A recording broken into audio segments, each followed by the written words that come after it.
Hi guys, and welcome back. Today I'm actually going to do something different. I'm actually going to show you guys how to properly read a credit card statement and how to use and pay your credit card responsibly. So I've seen a lot of videos on TikTok or on like Instagram Reels that are explaining how to use a credit card, but they're showing you how to pay the credit card and still pay interest. And that is not something that should happen. You should not be paying interest on a credit card, and you shouldn't have to if you're using it the right way. So having a credit card and using a credit card is really complicated for absolutely no reason. So I'm going to try my best to explain how this credit card works, okay? So this is one of my credit cards that I have, and there's a couple things that we want to look at and what you should know about each of your credit cards. So the first thing is your statement period. Your statement period is a time frame where the transactions that you do are in that period, okay? So for this example,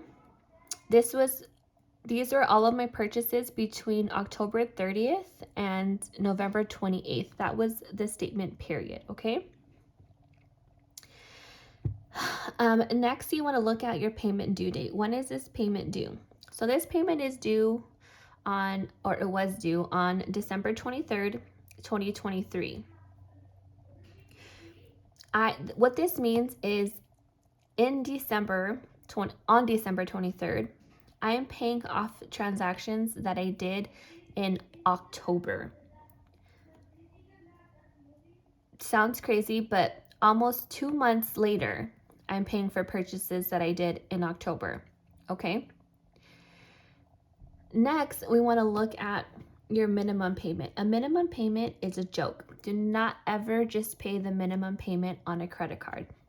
This is what the bank is telling you that you have to pay in order to keep your credit in a good standing and to avoid any other charges like late payment fees. However, if you're only paying just the minimum payment, you're going to be paying this credit card forever. Next thing is your new balance. So for this particular card, my new balance is $622.04, but the bank is telling me that I only have to pay $25 to keep my credit in a good standing. Okay? Every credit card statement that you receive, it even tells you right there on the front of the page. So for this particular example, my credit card balance is $622.04. It'll tell you right here on the front page, if you only make the minimum payment of $25, it's going to take you 3 years to pay off $622.04. And I will end up paying a total of $967. So $622.04 minus $967, which means over the course of 3 years, I'm paying the bank an extra $344.96 for purchases that I made on this credit card. And that's if I don't use the credit card ever again in the next 3 years. $25 a month, $345 in interest goes to the bank. Okay? So the next thing we want to know is, oh, and I guess I can just kind of show you here. So I owe $622.04, right? And this tells me right here everything that I did starting from October 30th through, what was it, November 28th. So everything that I did in between those two dates is listed here on this this statement. So I went to Las Vegas last month and I had a Southwest charge.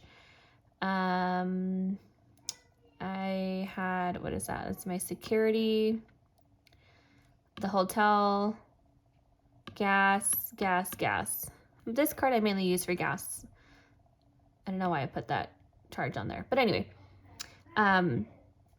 those are all the things that I did, right? So it comes out to $631.03. But why do I only owe $622? That's because I had a credit somewhere. I had a credit for $8.99. So minus $8.99, $622.04. That is how much I owe. Okay?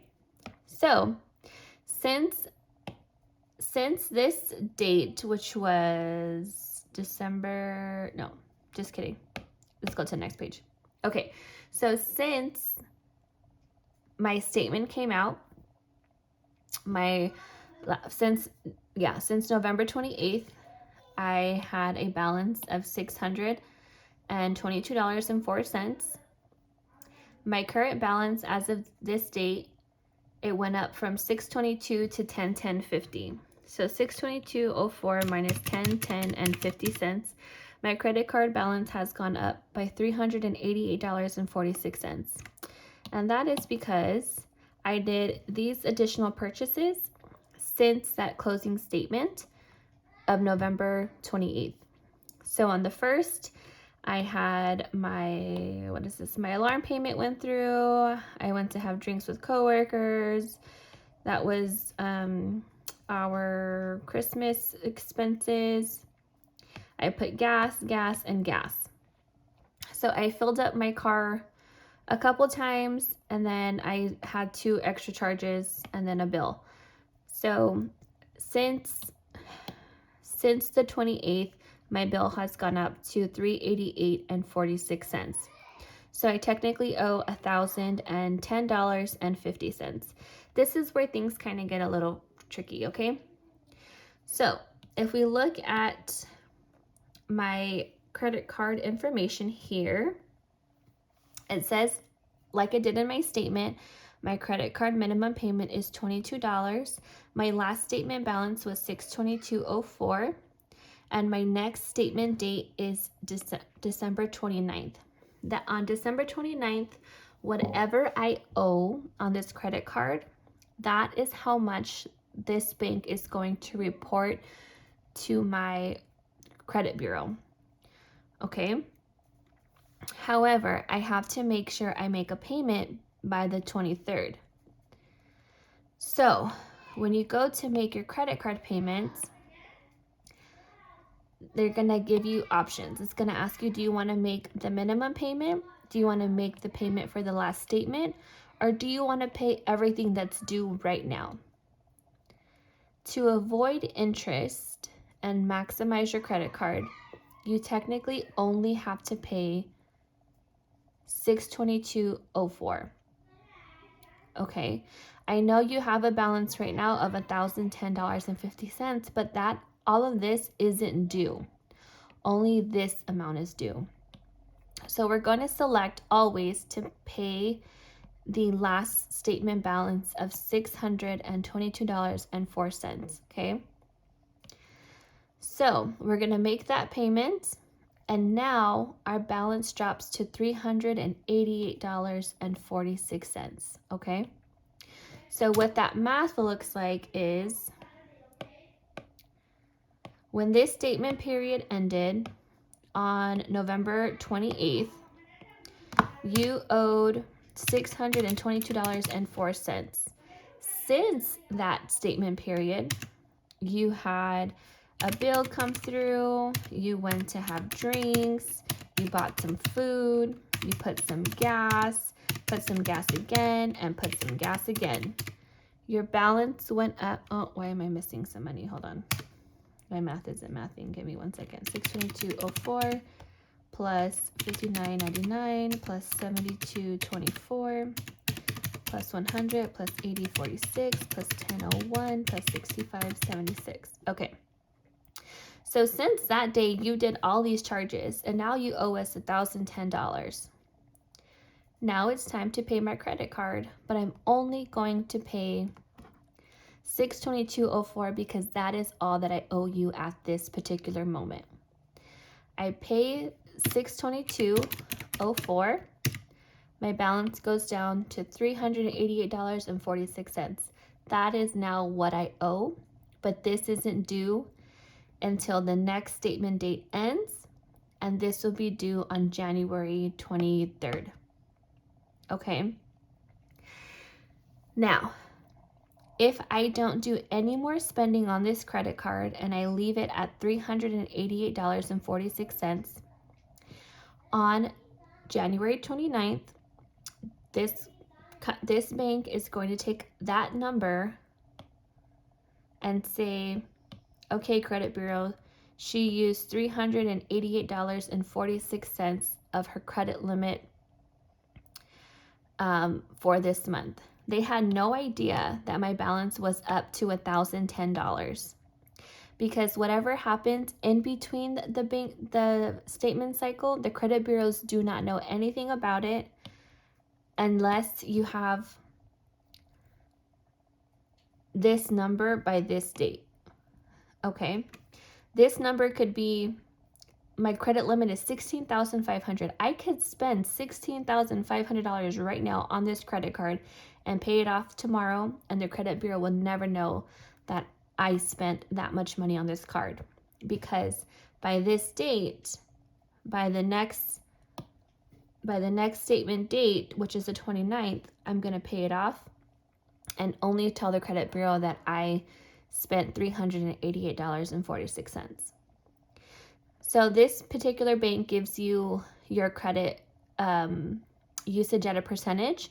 So if I wanted to leave my credit card like this, the credit bureau, this bank is going to report to the credit bureau that I'm only using 2% of my credit limit, which means excellent. Anything less than 10% of your credit limit in usage is considered excellent. Anything under 30% is considered great or good.